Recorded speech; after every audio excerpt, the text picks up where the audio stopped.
Hello అండి, welcome to Roopa Lavanya Swaralahari channel. ఈ ఛానల్లో మీరు వింటున్న కథ నా డెవిల్ గాడితో రొమాన్స్. ఈ స్టోరీలో ఈ పార్ట్ చూసే ముందుగా ప్రీవియస్ పార్ట్స్ ఒకసారి చెక్ చేయండి. అలాగే ఫస్ట్ టైం చూస్తున్న వాళ్ళు ప్లీజ్ లైక్ చేసి షేర్ చేసి సబ్స్క్రైబ్ చేయండి. నా డెవిల్ గాడితో రొమాన్స్ ఈ స్టోరీ రైటర్ రూపా లావణ్య, వాయిస్ ఇస్తున్నది లహరి రాజశేఖర్. అతని చేతుల స్పర్శ ఒక క్షణం కూడా నిలకడగా ఉండక ఆమెని ఆసంతం తడుముతూ ఉంటే ఆమెలో కూడా మెల్లిగా కోరిక పెరిగి అది ముద్దులో చూపించడం మొదలు పెడుతుంది. ఎర్రగా మారిన ఆమె పెదవులకి గట్టిగా ఘాటుగా ఒక పంటిఘాటు బహుమతిగా ఇచ్చి ఆమెని అమాంతం అడ్డుగా ఎత్తి తిరిగి బెడ్రూమ్లోకి ఎత్తుకొస్తాడు.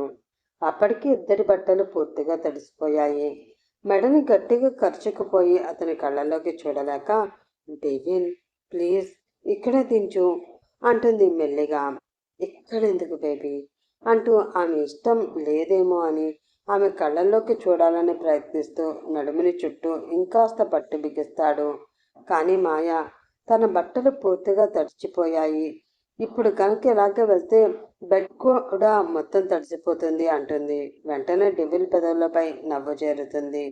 ఆమెని మెల్లిగా కిందకి దించి, అయితే ఏం చేద్దాం, ఇక్కడే ఈ తడి బట్టలన్నీ తీసి అంటాడు ఆమెని చూస్తూ చిలిపిగా నవ్వుతూ. డెవిల్ అంటూ రెండు చేతులతో మొహం మూసుకుని వెనక్కి తిరిగిపోతుంది మాయ. మరి చెప్పవే తొందరగా ఏం చెయ్యాలో, నేను నీకు దూరంగా ఉండలేకపోతున్నా అంటూ ఆమెని మళ్ళీ వెనక నుంచి హత్తుకుంటాడు. సరే నేను చెప్పినట్లు చెయ్యి అంటుంది మెల్లిగా. చెప్పు, నువ్వు ఓకే అనాలే కానీ నేను దేనికైనా రెడీ అంటుంటే ఆమె బుగ్గలు ఎర్ర మందారాలు అయిపోతాయి. అయితే ముందు లైట్ ఆఫ్ చేయి అంటుంది.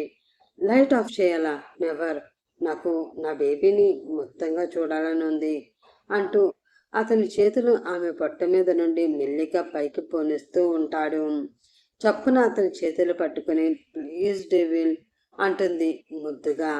మళ్ళీ వెంటనే మాయానే జస్ట్ 5 minutes నా కోసం ప్లీజ్ అంటుంటే, నీ కోసం అది కూడా 5 minutes అంతే అంటూ వెనక్కి తిరిగి లైట్ ఆఫ్ చేస్తాడు. ఆఫ్ చేసి 2 minutes అయినా కూడా మాయా నుండి ఎటువంటి రెస్పాన్స్ ఉండదు. కనీసం అక్కడ ఉందో లేదో కూడా అలికిడి లేక ఏమీ అర్థం కాక, బుజ్జమ్మ ఇంకా ఎంతసేపు ఉన్నావా లేదా, నేను లైట్ ఆన్ చేస్తున్నా అంటాడు. అయినా కూడా మాయ మాట్లాడకపోయేసరికి అప్పటికి ఇంకా 5 minutes అవ్వకపోయినా లైట్ ఆన్ చేసి మామూలుగా వెనక్కి తిరిగి మాయాని చూసిన డెవిల్ పూర్తిగా షాక్ అవుతాడు. మాయా బెడ్ పైన తనకి నిండుగా బ్లాంకెట్ చుట్టుకుని మధ్యలో కూర్చుని ఆమె మోకాళ్ళ దగ్గరికి మడిచి తల దించి సిగ్గుపడుతూ నవ్వుతూ కనిపిస్తుంది. బెడ్కి ఇంకొంచెం దూరంలో ఆమె తడిసిన బట్టలు కుప్పగా కనిపిస్తూ ఉంటాయి. అవన్నీ చూసి డెవిల్ ఏదో ట్రాన్స్లో ఉన్నట్టు బెడ్ దగ్గరికి నడుస్తూ వస్తుంటాడు. ఆ సమయంలో అతనికి ప్రపంచాన్ని గెలిచినంత సంతోషం. తన బుజ్జమ్మ తనకే సొంతం అన్న భావన, ఆమె ప్రేమ పొందిన తనకి అందరికంటే తానే అదృష్టవంతుడు అనిపిస్తూ ఉంటుంది. డెవిల్ అలా వస్తుంటే మాయ సిగ్గుతో కళ్ళు రెండు గట్టిగా మూసేసి ఇంకా బిగుసుకుపోయి కూర్చుంటుంది. అతని ఒంటిపైన కేవలం టవల్ మాత్రమే ఉంటుంది. మాయ కళ్ళు మూసుకున్నా కూడా అతను ఏం చేయబోతున్నాడో ఊహించి మొహం కూడా సిగ్గుతో పక్కకు తిప్పేస్తుంది. కొన్ని క్షణాలకి మాయతో పాటే బ్లాంకెట్లోకి డెవిల్ కూడా వచ్చేస్తాడు. పసిపిల్లల్లా మారిపోయిన ఇద్దరు ఒకరికి ఒకరు వేడిగా తగులుతూ ఉంటే డెవిల్ అమాంతం ఆమెను వెనక్కి తోసి ఆమె పైన చేరిపోతాడు. అప్పుడు ఆ రోజు హోటల్లో ఇద్దరి మధ్యలో ఆ మత్తులో ఏం జరిగిందో, ఎలా మొదలు పెట్టారో, ఎవరు ముందుగా చొరవ తీసుకున్నారో గుర్తులేదు. కానీ ఇప్పుడు మాత్రం అతని దగ్గరికి వస్తుంటే ఆమె సిగ్గుతో పూర్తిగా ముడుచుకుపోతుంది. డెవిల్ చాలా మత్తు నిండిన గొంతుతో, Bujjamma look into my eyes అంటాడు. ఆమె కళ్ళు సిగ్గుతో భారంగా మారిపోతూ ఉంటే అతి కష్టంగా కళ్ళు మాత్రమే పైకెత్తి అతని కళ్ళలోకి చూస్తుంది. క్షణం కూడా లేట్ చేయకుండా ఆమె పెదాలను అందుకుంటాడు. కాసేపు అతని ప్రేమని చూపించి ఆమె మేనుపై అతని పెదవులతో ముద్దుల యుద్ధం ప్రకటిస్తాడు. చేపలాంటి కళ్ళని, తీరైన ముక్కుని, ఎర్రగా పండిన గోరింటాకుల్లా మెరుస్తున్న బుగ్గలని, లేలేత కొబ్బరి ముక్కలా ఊరిస్తున్న చుబుకాన్ని ముద్దాడి అతని తమకాన్ని ఆమెకు తెలిసేలా ఆమె మెడవంపుల్లో అతడి గరుకు గడ్డాన్ని ఆంచి తడి పెదవులతో ముద్దులు ముద్ర వేస్తూ ఉంటాడు. అతను ఇస్తున్న ప్రతి ముద్దుకి ఆమెలో వేడి రాచుకుంటూ ఉంటే వేరే మత్తులోకంలోకి జారిపోతూ ఉంటుంది. 2 చేతులతో అతని వీపుని చుట్టేసి ఆమెకి ఇంకా దగ్గర లాక్కుంటూ ఆ కాస్త దూరం కూడా వద్దు అన్నట్లు చేస్తూ ఉంటే ప్రణయంలో ఇంకో మెట్టు ముందుకు వెళ్లేలోపు అతని హృదయంలో ఏదో చెరపలేని బాధ కళ్ళ ముందుకు వచ్చి కనిపించి అంతకంటే ముందుకు వెళ్లకుండా ఆపేస్తుంది. అంతే, మెల్లిగా లేచి ఆమె వైపు చూస్తాడు. అప్పటికే వాళ్ళ మధ్య వచ్చిన దూరానికి కళ్ళు అరవెడల్పై కోరికని నింపుకుని ఏమైంది అన్నట్లు చూస్తుంది. కానీ డెవిల్ ఆమె కళ్ళలోకి సూటిగా చూడలేక మొహాన్ని పక్కకు తిప్పేసి ఆమె గుండెలపై బ్లాంకెట్ కప్పి అక్కడే తలని ఆంచి కళ్ళు మూసుకుంటాడు. ఆమెకు ఒక్కసారిగా బాధతో కళ్ళలో నీళ్లు చేరతాయి. ఒకప్పుడు కూడా ఇలాగే అందినంత దగ్గరగా వచ్చినట్లే వచ్చి మళ్ళీ అప్పుడే అందనంత దూరంలో ఆగిపోయేవాడు. కానీ అప్పుడు ఆమెకి ఇంత బాధ ఉండేది కాదు. కారణం, మనసులో ప్రేమ ఉన్నా అది తనకి అప్పటికి తెలియదు. అతన్ని చంపాలని వచ్చి ఇలా లొంగిపోతున్నా ఏంటి అంటూ వేరే రకంగా బాధపడేది. అలాగే అతను తను ఛాన్స్ ఇచ్చినా కూడా అడ్వాంటేజ్ తీసుకోవడం లేదని, ఆమె భావాలకి గౌరవం ఇస్తున్నాడని చాలా సంతోషపడేది. కానీ ఇప్పుడు అలా కాదు కదా. వాళ్ళ మధ్య ప్రేమ ఉందని ఇద్దరికీ తెలిసింది. కాసేపటి ముందే నేను నీకు దూరంగా ఉండలేకపోతున్నాను బుజ్జమ్మ అన్నవాడు కాస్త ఇప్పుడు ఆగిపోవడంతో, ఇంతకు ముందు నేను మోసం చేయడం వల్లే ఇలా దగ్గరికి వచ్చినట్లు వచ్చింది నన్ను పూర్తిగా నమ్మలేక ఇంకా దూరంగా ఉండిపోతున్నాడా? మా మధ్య దూరం ఎప్పటికీ ఇలానే ఉంటుందా అన్న బాధతో కన్నీళ్లు వచ్చేస్తూ ఉంటాయి. అవి ఎక్కువయ్యి ఎక్కిళ్ళుగా మారగా ముందే డెవిల్కి తెలిస్తే బాధపడతాడు అని మెల్లిగా ఒక చేత్తో కన్నీళ్లు తుడుచుకుని అతని తలపై మెల్లిగా ఇంకో చెయ్యి వేసి నిమురుతూ బాధని అణిచిపెట్టుకుంటూ ఉంటుంది. కన్నీళ్లు ఎంతగా అణిచిపెట్టుకున్నా ఆమె ఎదసడి అంత దగ్గరగా వింటున్న అతనికి ఆమె పడుతున్న బాధ వేదన అర్థమవుతూనే ఉంటాయి. ఆమె ఏడుపుకి చిన్నగా ఎద అదురుతూ ఉంటే డెవిల్కి ఆమె బాధ తగ్గించలేని నిస్సహాయ పరిస్థితి. అతనికి తెలుసు, నిజం ఇంకా ఎన్నో రోజులు దాగదు. అలాంటప్పుడు అతని కోరికతో ప్రేమతో ఇప్పుడు తనని దగ్గరికి తీసుకున్న ఆమెకి నిజం తెలిసిన రోజు తనని తప్పుగా అనుకోవచ్చు. ఇన్ని రోజులు అంటే అతను ఏ తప్పు చేయలేదు అన్న భావనలో ఉండి ఆమె దూరం పెట్టిన, కోపం చూపించిన, అసహించుకుంటున్నా తట్టుకోగలిగాడు.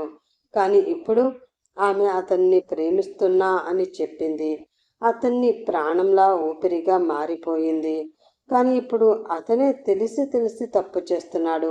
అందుకే ఆ గిల్టీ ఫీలింగ్ మనసులోంచి బయటికి పోలేక, ఆమెకి దూరంగా ఉండలేక, అలా అని పూర్తిగా దగ్గరగా కూడా అవ్వలేక ఏమీ తోచని స్థితిలో ఇలా నిశ్చలంగా ఉండిపోతున్నాడు. అతని గుండెల్లో అగ్నిపర్వతం ఉందని ఆమెకి చెప్పలేడుగా. ఆమెకి నిజం చెప్పలేడు. చెప్పి ఆమెని దూరం చేసుకోలేడు. అందుకే అలా మౌనంగా ఉండిపోయాడు. ఇద్దరి మధ్యలో చేరువయ్యేంత దగ్గర ఉన్న చిన్న దూరం అలాగే మిగిలిపోయింది. మరి ఆ దూరం పోతుందా? శాశ్వతంగా ఉండిపోతుందా? నెక్స్ట్ డే అరుణ్ మామూలవుతాడు. లేచి కూర్చుంటూ అటు ఇటు రూమ్లోనే చిన్నగా తిరుగుతూ ఉంటే పూనం గారు చాలా హ్యాపీగా ఫీల్ అవుతారు. అరుణ్, ఇప్పుడు నీకు ఎలా ఉంది నాన్న అని అడుగుతారు పూనం. నేను నిజంగా బాగానే ఉన్నానమ్మా, కొద్దిగా వీక్నెస్ ఉంది అంతే, ఇంకేం ప్రాబ్లం లేదు అంటాడు. అతని ఒంటి మీద దెబ్బలు మచ్చలే ఉంటాయి కానీ ఏ దెబ్బలు పచ్చిగా ఉండవు, అన్నీ తగ్గిపోతాయి. అవన్నీ చూస్తున్న పోలీస్ స్టేషన్లో ఆ రోజు పోలీసులు కొట్టడం వల్లే అవన్నీ వచ్చాయని అనుకుంటారు పూనం. అంతేకాని మధ్యలో రాబర్ట్ గురించి జరిగిన విషయాలేవి ఆవిడికి తెలియదు. ఎవరు తెలియనివ్వరు. నీకు నిజంగా తగ్గిపోతే మనం మళ్ళీ ముంబై వెళ్ళిపోతాను నాన్న, నాకు ఇంకా ఇక్కడ ఉండాలని లేదు. ఇలా ఎన్ని రోజులు అని వీళ్ళ ఇంట్లో ఉంటాను చెప్పు అంటారు. రాబర్ట్ నుంచి తప్పించుకోవడం కష్టమే అయినా ఇక్కడ ఇలా ఎక్కువ రోజులు ఉండడం అరుణ్కి కూడా ఏదోలా అనిపిస్తూ ఉంటుంది. డెవిల్ని చంపడానికి వచ్చి మళ్ళీ అతని హెల్ప్నే తీసుకుని ఇన్ని రోజులు ఇక్కడే ఉంటూ ఇంకా వాళ్ళని ఇబ్బంది పెట్టడం అతనికి కూడా నచ్చదు. హెల్ప్ చేస్తున్నారు కదా అని ఎక్కువ చనువు తీసుకోవడం, ఇక్కడే ఉండడం ఇష్టం లేక, అలాగే మా నేను అజిత్ గారితో మాట్లాడతాను, అలాగే మనం ముంబై కాకుండా డైరెక్ట్గా నాకు జాబ్ వచ్చిన కంపెనీ లొకేషన్ ఆస్ట్రేలియాకి వెళ్ళిపోవడానికి ట్రై చేద్దాం. పాస్పోర్ట్ వీసా నా ఫ్రెండ్తో చేయమని చెప్తాను. మనం ముగ్గురం ఇంకా ఇక్కడ ఉండవద్దు. జాహ్నవి ఆంటీ వాళ్ళు 2 రోజుల్లో వస్తారట. వాళ్ళతో పాటు వెళ్ళిపోదాం, ఏమంటావు అని అడుగుతాడు. అవునా, వాళ్ళు వచ్చారా? వాళ్ళు కూడా ఫారెన్లోనే ఉన్నారని శామ్ చెప్పింది. అలా అయితే అందరం ఒకే దగ్గర ఉందాం, ఇక్కడ మాత్రం వద్దు అంటుంది పూనం.